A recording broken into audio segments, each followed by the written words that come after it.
সব তো এলাকাতে আছে। যদি বলে ধরে যাব, আওয়ামী লীগ এখন বিএনপির পেছনে, জামাতের পেছনে যায় যায় যোগ দিচ্ছে। আপনার কি মনে হয় ওরা বিএনপি করে ফেলেছে, জামাতের আদর্শ নিয়ে নিয়েছে? ওরা তো আওয়ামী লীগই। ওরা যখন দেখবে আপনার পেছনে পেছনে রাজনীতি করা লাগে, যখন দেখবে হাসিনা ঢুকেছে দেশে, ওরা হাসিনার পেছনে রাজনীতি করবে, ওরা ওদের ঝাঁপায় পড়বে আবার ফের। আর এটার জন্য যদি নাকি মনে করেন ঠেকানোর জন্য প্রশাসন, সচিবালয়, কোন জায়গায় আপনি নিয়ন্ত্রণ নিয়েছেন আমাকে বলেন। কথা বললে অনেকে কষ্ট পাবেন, জামাত কষ্ট পাবে, বিএনপি কষ্ট পাবে, আমি কোনো রাজনৈতিক দলকে বলতে চাই না, কিন্তু সারা দেশে চাঁদাবাজি চলছে, সারা দেশে চলছে একদম।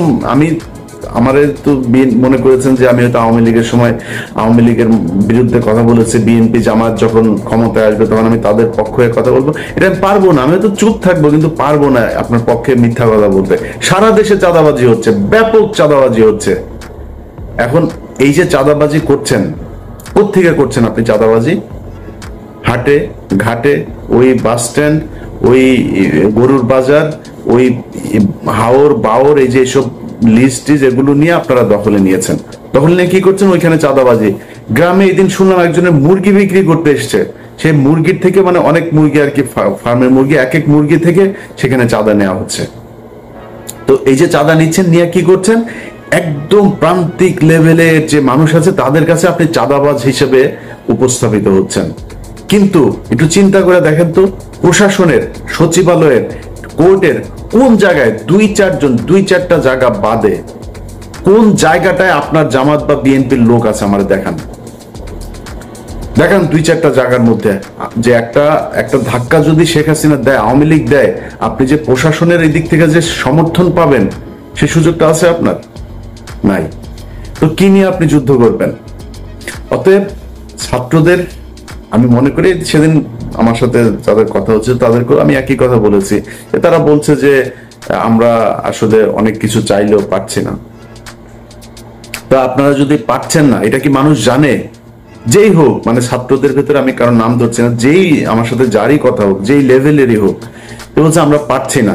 আপনারা পাচ্ছেন না, এটা তো মানুষ জানে না। আমরা তো মনে করছি আপনারা সরকারের পার্টে আছেন, সরকারের সাথে কাজ করছেন মিলেমিশে, আপনারা যা চাচ্ছেন সরকার সেটাই করছে, সরকার যা করছে সেটাই আপনাদের কাজ। আমরা তো এইটা মনে করছি। আপনাদের কথা যে সরকার শুনছে না, সেটা তো বলতে হবে। বলতে হলে কি করতে হবে? সরকারের ছাত্রদের প্রতিনিধি যারা আছে তাদেরকে পদত্যাগ করতে হবে, করে রাস্তায় নেমে আসতে হবে। এর বাইরে নাম ধরে বলি, নাহিদ ভাই, আসিফ ভাই, হাসনাত ভাই, সার্জিস ভাই, যারা যারা আছেন, পিঠের চামড়া থাকবে না। যদি মনে করেন যে এই সরকার চলে যাবে আর বিএনপি, আওয়ামী লীগ, বিএনপি বা জামাত ইসলাম আপনাদেরকে কোলে তুলে নিয়ে নাচবে, প্রশ্নে আসে না। আর আওয়ামী লীগ তো কত ভয়ঙ্কর হইতে হবে সেটা আপনাদেরকে বোঝানোর দরকার নাই, আপনারা জানেন। এরা জেলখানার ভেতরে মানুষকে ধরে জবাই করে মারে, ফাঁসি হইলেও এদের মনে শান্তি হয় না, জবাই করে মারে। এখন শুনছি ওই যে ক্যাপ্টেন বাসেদ সাহেব মাজেদ গিয়েছিল, এই ক্যাপ্টেন মাজেদ সাহেবকেও জবাই করেছিল। সো এরা এইটাই, এরা এর চেয়ে ভয়ঙ্কর রূপে ফিরবে যদি ফিরতে পারে, ফেরার সুযোগ দেওয়া হয়। অতএব আপনারা ছাত্ররা যারা আছেন, যাদের সাথে বাংলাদেশের মানুষ সবাই চেয়েছিল একটা পরিবর্তন, আপনাদের সাথে কেন যাবে সেটা আপনাদেরকে বুঝাইতে হবে। পারেন নাই, কোনো সমস্যা নাই, পারার চেষ্টা করছেন কিনা সেটা মানুষ দেখতে চায়, যে আপনারা কি আসলেই চেষ্টা করেন, নাকি আপনারাও সেই আগের মতোই, আগের দলের মতোই সব লুটপাট করে খাওয়ার জন্য, সুবিধা পাইলে তাদের সাথে বসে মিলেমিশে একাকার হয়ে তারপরে দেশ চালানোর জন্য উদ্গ্রীব হয়ে আছেন। এই জিনিসগুলো আমার মনে হয় আপনাদের বোঝা উচিত আর কি। তো যাই হোক, যে বিষয়টা বলছিলাম আগেও, যে অনেকের কাছে খারাপ লাগতে পারে, কিন্তু সত্যি কথা যেটা ভাই, এই দেশটা দেখলাম তো 5 তারিখের পরে, এখানে টাকা পয়সা হইলে সব পার্সেজ হওয়া যায়। ইভেন কি জানেন, বললে কষ্ট পাবেন, আমরা যে 57 কর্মকর্তার জন্য কষ্ট পাই না, আমরা বলি এই দেশের স্বাধীনতা, সার্বভৌমত্ব, সবকিছু এই 57 জন অফিসারকে মারার কারণে আমাদের দেশ ইন্ডিয়া দখল করে নিল, এগুলো বলি না। সেই 57 জন কর্মকর্তাদের ভেতরেও তাদের পরিবারের লোক, সন্তান, স্ত্রী টাকার কাছে বিক্রি হয়ে গেছে, তাদের স্বামীদেরই চায় না, বিচার চায় না। এটা নিয়ে আবার আরেক ভিডিওতে কথা বলবো। আজকে এই পর্যন্তই। যারা মনে করছেন যে এই টাকা পয়সা ইনকাম করে স্রোতের সাথে গা ভাসিয়ে যে যা যেইভাবে পাচ্ছেন টাকা পয়সা কামায় টামায় নিয়ে টাকা আপনারা অনেক কিছু দিবে, এটা একদিন প্রমাণ হয়ে যাবে। যুগে যুগে বহু প্রমাণ হয়েছে, আপনার ক্ষেত্রে প্রমাণ হবে। আমি ইলিয়াসের চেহারা সেদিন আপনার চোখের সামনে ভাসবে যে 2000 মানুষ মারা গিয়েছে, সেই মানুষের লাশের সাথে বেইমানি করে আপনি আপনার ব্যক্তি স্বার্থের কাছে বিক্রি হয়েছেন।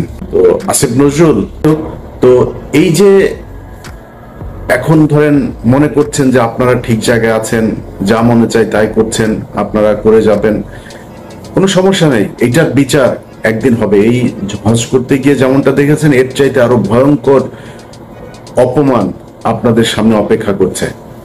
আমাদেরও সমস্যা আছে, জীবনের ঝুঁকি আছে। আমি মনে করি আমার জীবনের হয়তো বেশিরভাগ সময়ই হয়তো আমার কষ্টে কাটাইতে হবে, কারণ মানে আমার তো ধরেন যারা ভালোবাসে তারা তো সাধারণ মানুষ, তারা তো শক্তি নেই। আমাকে যারা মানে অপছন্দ করে বা যাদের বিরুদ্ধে কথা বলেছে তারা তো শক্তিশালী। সো তাদের ব্যাপারে মানে কথা বলতে গেলে তাদের বিরুদ্ধে যদি করি, সেটা তো শাস্তি তো আছে, সেটার জন্য হয়তো কোনো এক সময় সে শাস্তি পেতে হবে। যাই হোক, যেটাই হোক, আল্লাহর কাছে দোয়া করি যেন আল্লাহ ঈমান ঠিক রাখেন এবং মানে ধৈর্য ধরে যেন যে কোনো শাস্তি মোকাবেলা করতে পারি, এতটুকু, এর বাইরে আর কোনো কিছু না। তো আজকে যে বিষয়টা নিয়ে কথা বলতে এসেছি সেটা হচ্ছে, ধরেন গতকালকে একটা দেখলাম, একজন রিক্সা চালক মারা গিয়েছিল, যে রিক্সা চালক সবাইকে ধরে ধরে নিয়ে যেয়ে তারপরে আপনার হসপিটালে দিয়ে আসতো। সেই লোকটার স্ত্রী গত সপ্তাহ থেকে তিনি ভিক্ষাবৃত্তিতে নেমেছেন, ভিক্ষা করে খাচ্ছেন। তো সমন্বয়ক যে কজন আছেন, যারা ছাত্র নেতা, যারা ছাত্রদের থেকে উপদেষ্টা হয়েছেন, আমি তাদেরকে সরাসরি এই কথাগুলো বলেছি। এই প্ল্যাটফর্মে আমি ওপেন এই কথাগুলো বলতে চাই। দেখেন, ধরেন এই যে ছাত্রদের ভবিষ্যৎটা আসলে কি, তারা কি চায়? তারা যদি মনে করে যে আমাদের হাতে হাজার হাজার লক্ষ লক্ষ কোটি কোটি টাকা আসবে, আমরা এই কোটি কোটি টাকা দিয়ে তারপরে রাজনৈতিক দল গঠন করবো, এরকম দু একজনের কাছে শুনেছি। ধরেন একজনের কাছে টাকা পয়সা চেয়েছে বা কোনো এক জায়গায় টাকার লেনদেন হয়েছে, সেখানে শুনছি যে মানে ছাত্রদের প্রচুর টাকা পয়সা তারা ফান্ড কালেক্ট করার চেষ্টা করছে। এটা রাস্তা না। আপনি কত হাজার কোটি টাকার মালিক হবেন? জামায়াত হচ্ছে ব্যাংকের মালিক, বিশাল বিশাল আর্থিক প্রতিষ্ঠানের মালিক। বিএনপির এরকম নেতা আছে যারা কিনা আওয়ামী লীগের সময়ে যত টাকা মান্থলি ইনকাম করত, তাদের ব্যবসা প্রতিষ্ঠান, ব্যাংক, বিমা কোনো কিছুই বন্ধ হয়নি। এরকম অনেক নেতা আছে। আওয়ামী লীগের পরিবারের সাথে তাদের পরিবারের বৈবাহিক সম্পর্ক হয়েছে, তাদের সাথে আপনারা টাকা নিয়ে পারবেন? কত টাকার মালিক হবেন বলেন আপনি? টাকা পয়সা দিয়ে নতুন করে কোনো রাজনৈতিক দল আপনি দাঁড়ায় যাবেন, এই সুযোগ নাই। কিন্তু একটা সুযোগ আপনাদের হাতে এসেছিল, সেটা কি? এই আগস্টে যেই বিপ্লব হলো, এই বিপ্লবে সারা দেশের মানুষ আপনাদের পক্ষে এসেছিল। এবং আমি নিজেই আমার চ্যানেলে আমি ভিডিও বানিয়েছি। এখন আমি বলছি না যে আমি নির্বাচন চাই, আমি নিজে বলেছি 20 বছর 25 বছর যত বছর মনে চাই ইউনূস সরকার ক্ষমতায় থাকুক। আমরা এখানে উদযাপন করেছি, মনে করেছিলাম যে আমরা বোধহয় স্বাধীন হয়ে গিয়েছে। মিথ্যা, সবকিছুই ভুল ছিল।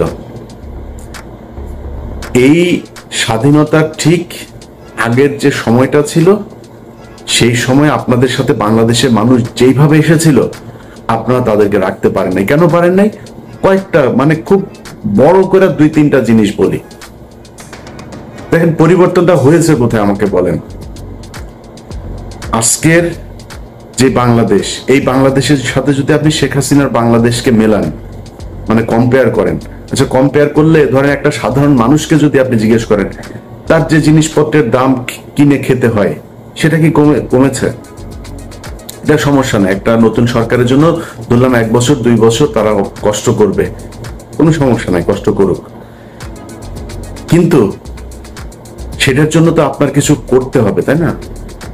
একজন মানুষ মনে করেন যে বিদেশে যাবে, তার বিদেশে যাওয়ার জন্য আগে কয় টাকা দিত সে?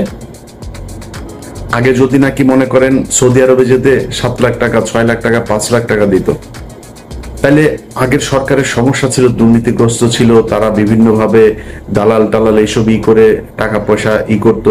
এই জন্য ইন্ডিয়াতে যেতে লাগে 1 লাখ টাকা, 1.5 লাখ টাকা, আমাদের এখান থেকে 7 লাখ টাকা লাগে। মালয়েশিয়াতে যেতে 60,000 70,000 টাকা লাগে, আমাদের এখান থেকে লাগে 5 লাখ টাকা। ওমান, কাতার, দুবাই, মধ্যপ্রাচ্যের সব দেশে একই অবস্থা। এখন বৈষম্য কাটানোর জন্য বৈষম্য বিরোধী আন্দোলন হয়েছে, মানুষ রক্ত দিয়েছে।